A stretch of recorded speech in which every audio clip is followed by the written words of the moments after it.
እንዴት ናችሁ? ደህና ናችሁ? እኔ ያለው እግዚአብሔር ይመስገን። አዊ ተነስቼ ገና ፊቴን እየታጠብኩ ነው። ጌታ ነው። እንቅልፍ ያላለቀም እንዴ? ግን አይኔ ያበጠ እንዴ?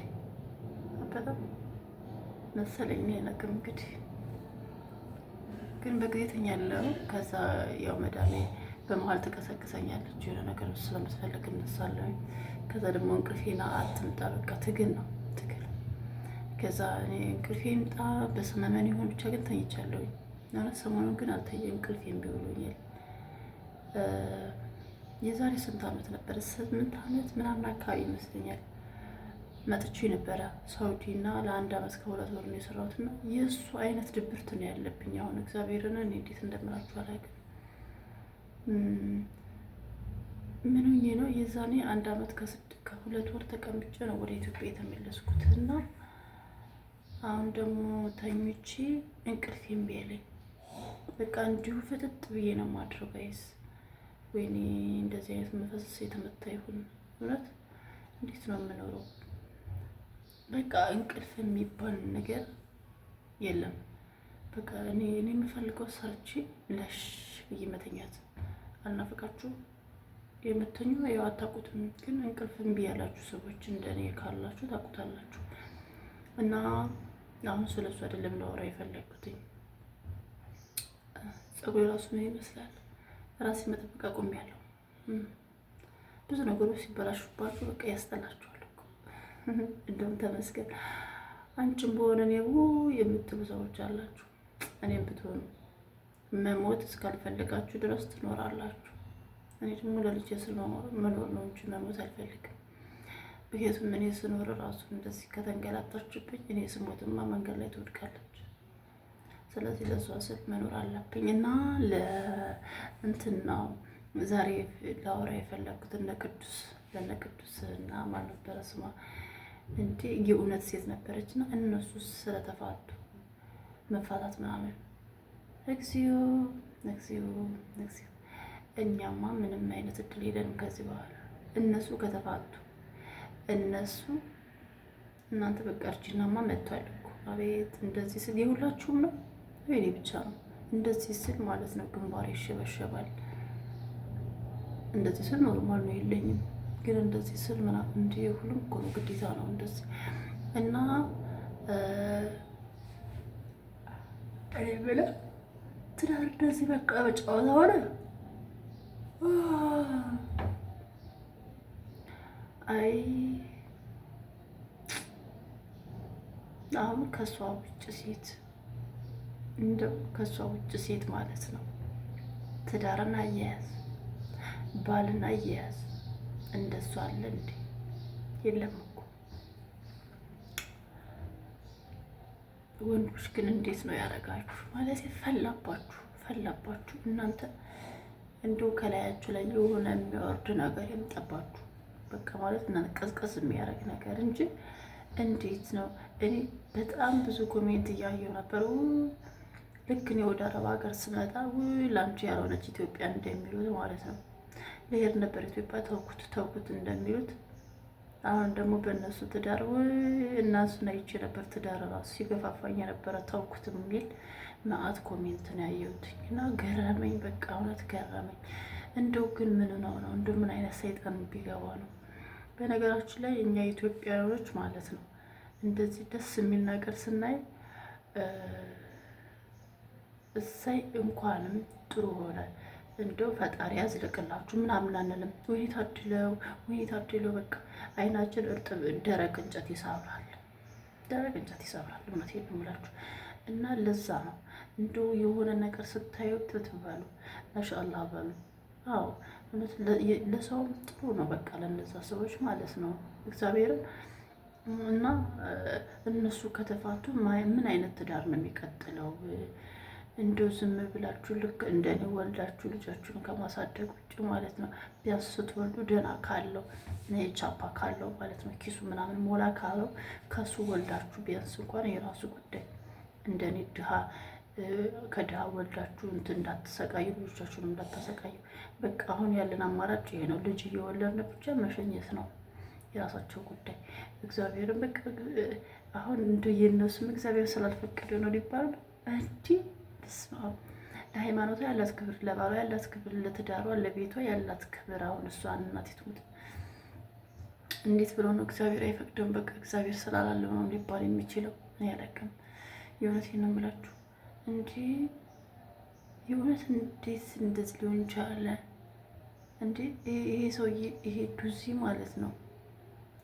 አሁን ከሱም ብሶ ደግሞ ዘረጥ እያለ ከሱ እንደሱ አይነት ሴት ሊያገኝ ነው። አያገኝም። በእርግጥ የማንኛቸው ጥፋት እንደሆነ አይታወቅም፣ ግን መለያየታችሁ መፋታታችሁ እኔ እስካሁን ማመን አቅቶኛል። የውሸት ይሁን ብዬ የውሸት ይሁን የእውነት እና እኔ ባገባሁን እኔ ባሌን ሚዲያ ላይ አላወጣም። የፈለገው ሱስ ካለበት ለብቻው ሚስት እንደሌለው ሆኖ ያወራል። እንደዛ ሲሆንማ ደግሞ ሌሎች ሴቶች እኮ ይፈልጉት ይሆናል። አይ በቃ አያወራም። በቃ እኔ ከኔ ጋር ካገባ በኋላ እኔ ዩቲዩብ እሰራለሁ፣ ቲክቶክን ዝም ብለን መጠቀም እንደዚህ ለማየት ይሆናል። ለሱ ኮሜንት ሲጻፍለት እኔ እደልታለሁ፣ ችግር የለውም። አረ በጣም ነው የሚያስጠላው። እንዲህ ስንተውኩም እንደሚኖር ራሱ እናቴ ትሙት ስማሙድ እና በቃ ከእንቅልፍ የተነሰች እስኪ እንደው ልንገራችሁ ብዬ እኮ የወሬ ሱስ የእውነት በጣም ያሳዘኑኝ። ግን የእውነት ተፋቶ ከሆነ በጣም ነው የሚገርመው። ምን እንጃ እነሱ እኮ ለትዳሮች ተምሳሌት ናቸው እና እንዴት እንደዚህ ሊሆን ቻለ? እንዴት በጣም የሚገርም ነው። እኔ እንጃ በቃ ህልም ነው የሚመስለኝ የእነሱ መፋሳት፣ የእነሱ መለያየት የእውነት ከሆነ በጣም ነው የሚገርመው። ያው ሊያሹ ስትፈተፍት አይቼ ነው እኔ እና ደግሞ የሶሻል ሚዲያ ላይ እየተቀባበሉት ነው እንጂ እኔ አላውቅም መጨረሻ ላይ ትይዬ እና ግን በጣም ነው የሚገርመው የእውነት በቃ ማለት የሆነ ነገር ሳይሆን ሶሻል ሚዲያም እኮ ዝም ብሎ አይናፈስም። የሆነ ነገር ሲሆን ነው ሰው እያመጣ እንትን የሚለው የሚተረበው ምናምን የሆነ ነገር ሲሆን ነው እና ወይ እንዳልኳችሁ ነው። እንቅልፍ እምቢ ብሎኛል ጋይዝ። ኧረ ጸልዩልኝ። በቃ ሰርቼ ድብን ብዬ መተኛት እንዴት እንዳማረኝ ደግሞ ከተኛ በኋላ ስለምትቀሳቀሰኝ ማለት ነው። በመሀል እንቅልፍ ይጠፋል።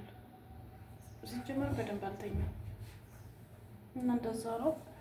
እና ጥሩ ትዳር ፈጣሪ ይስጣ ነው ፈጣሪ የገባበትን ያለቅም ብዬ የእነሱ ግን የእውነት ፈጣሪ አልፈቀደም የሚባል አይመስለኝም። አይደለም ያለቅም እና እንግዲህ በጣም ጥሩ ሴት ነበረች። በጣም እንደው ከሷ ላይ መቅጦ ከሆነ ወሻ ላይ ይቆረጥለት። እንደው እግዚአብሔር ንብረቱ እንደው ከዚህ በኋላ ባገባ ራሱ አያማርትም። እኔ እንደ ባሌ እኔ ባል እኔ እንደ ፊልም ነው መኖር የምፈልገው። ልክ በፊልሙ እንደምናያቸው ፍቅር አለ በቃ እኔ ሙሉ ልቤን እሰጣለሁ፣ እሱ ሙሉ ልቤን ይሰጠኛል። በቃ እንደዛ ነው የምፈልገው እኔ በቃ ለትንሽ ጊዜ ቢሆን እንደ መቼስ 1000 ዓመት አንኖር። በቃ ሲኖር ይኖራል፣ ሲሄድ ይሄድ። በቃ ምን ገነት ላይ ወይ ሲወላ አብረን አንገባ። የራሱ ጉዳይ ይወረት ነው የራሱ ጉዳይ። እስካለው ድረስ ግን ፈታ ብዬ መኖር ነው የምፈልገው። እኔ መጨናነቅ አልፈልግም። ያ በኋላ እኮ ነው ከስንት ዓመት በኋላ እስከዛ ድረስ ይሄ ሁሉ ችግርና ጭንቀት ይለፍ እና ብቻ ግን በጣም የሚያስጠላው እላችኋለሁ። እንዴት እንደሆነ አላውቅም። በስመ አብ ወልድ ትዳር እንደዚህ መጫወቻ ማድረግ ሆኗል። በተለይ ደግሞ ልጅ ከወለዱ በኋላ በጣም ከባድ ነው።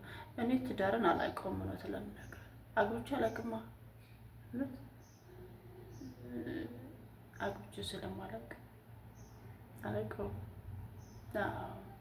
እኔ ልጅን በፍቅር ነው የወለድኳት፣ በፍቅር በውጭ ዓለም ማለት ነው። ለዛ ስለሆነ እኔ ያለቀውም ትዳር እንዴት እንደሚጣፍጥ እንዴት እንደሚመር ምናምን ስለማላውቅ ለማንም አልፈርድም። አያላውቅም ባውቀው ደስ ይለኛል። ወደፊት ላውቀው እችላለሁ። ካላወቅኩትም አይ ዶንት ኬር። ልጅ ስላለች ከልጄ ጋር ፈታ ዘና ብዬ እኖራለሁ። ግን ደግሞ ማግባት አይቀርም፣ አገባለሁ እንደምን ብዬ ቢጤም ቢሆን ፈልጌ ማለት ነው። ግን ትዳሬን እንደው አደራ መድኃኒዓለም አይ ትዳር እንደ ወንዶች ግን ምን ሆናችሁ ይሆን? ምን አይነት አጋንንት ነው የገባው ኢትዮጵያ ውስጥ? የኢትዮጵያ ወንድ የውጭ ሀገርን ዜጋም ራሱ የሚያሰቃየው ኢትዮጵያዊ ግን ምን ሆነው ነው? ወንዶቹ በተለይ እናት ትሙት መግደል፣ ማሰቃየት ምናምን በጣም እየተሰማ ነው። ሲጀመር ደብድቦኝ አይደለም ተናግሮኝም አልችልም።